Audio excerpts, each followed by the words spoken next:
La loi permettant de calculer la force de gravitation a été découverte par Newton, un Anglais, en 1687.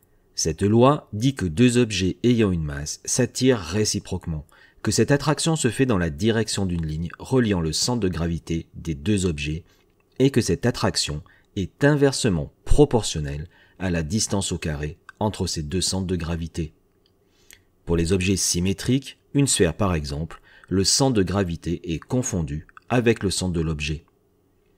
Cette loi s'écrit F est égal à grand G fois M1 fois M2 divisé par R au carré. G majuscule est la constante gravitationnelle, de valeur 6,67 fois 10 exposant moins 11 newton mètre carré kilogramme moins 2. M1 est la masse du premier objet en kilogrammes, M2 la masse du deuxième objet toujours en kilogrammes. R est la distance entre les centres de gravité des deux objets. Au collège, on vous demandera de calculer cette force en vous donnant bien sûr toutes les autres valeurs. Le calcul n'est en soi pas compliqué, à condition de bien utiliser les parenthèses, de bien faire attention aux unités et de ne pas oublier que R est la distance entre les centres de gravité. Au collège, le centre des objets. De bien penser à élever R au carré et de ne pas se tromper en tapant sur sa calculatrice. Pas si simple finalement donc, mais un bon entraînement à être rigoureux. Par exemple, on peut vous demander de calculer la force exercée par la Terre sur un objet de 100 grammes situé à 1000 mètres d'altitude.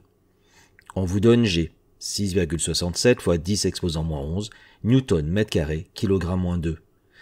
R, indice T, est le rayon de la Terre, égal à 6380 km. La masse de la Terre est égale à 6 fois 10 exposant 24 kg. Il va donc falloir être très rigoureux pour arriver au bon résultat. On commence par écrire les valeurs que l'on connaît, en vérifiant les unités. Pas de problème pour G, les unités seront toujours les bonnes. Pour R, la distance entre le centre de la Terre et le centre de l'objet est égale au rayon de la Terre plus l'altitude. L'unité doit être le mètre. Le rayon de la Terre est égal à 6380 km, soit 6 380 000 mètres. L'altitude vaut 1000 mètres. R vaut donc 6 380 000 plus 1000, c'est-à-dire 6 381 000 mètres. La masse de la Terre est bien en kilogrammes. On a donc M1 égale 6 fois 10 exposant 24 kg. La masse de l'objet doit être mise en kilogrammes. On a donc M2 égale 100 grammes égale 0,1 kg. On peut désormais calculer la force de gravitation. Sur la calculatrice, il sera toujours préférable d'utiliser la touche x10x quand elle est présente. Si l'on utilise d'autres touches, il faut bien faire attention aux parenthèses. Voilà donc le calcul à faire.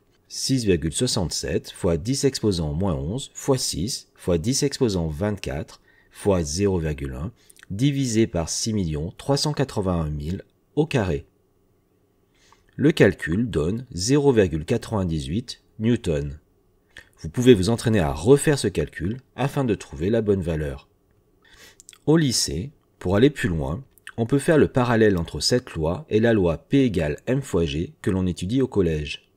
P est la force de gravitation exercée par la Terre sur notre objet de masse m. Dans la loi de gravitation, on peut donc remplacer F par P et M2 par M. On voit donc que G, l'intensité de la pesanteur, correspond à grand G fois M1 divisé par R au carré. Si on calcule cela, on trouve 9,8 newtons par kilogramme, ce qui correspond bien à la valeur de G pour la Terre. Pour t'entraîner, détermine la force de gravitation exercée par la Terre sur la Lune. On donne comme valeur supplémentaire la masse de la Lune, 7,3 fois 10 exposant 22, et R, la distance entre le centre de la Terre et la Lune, 380 000 km. Mets en pause, puis relance pour la correction.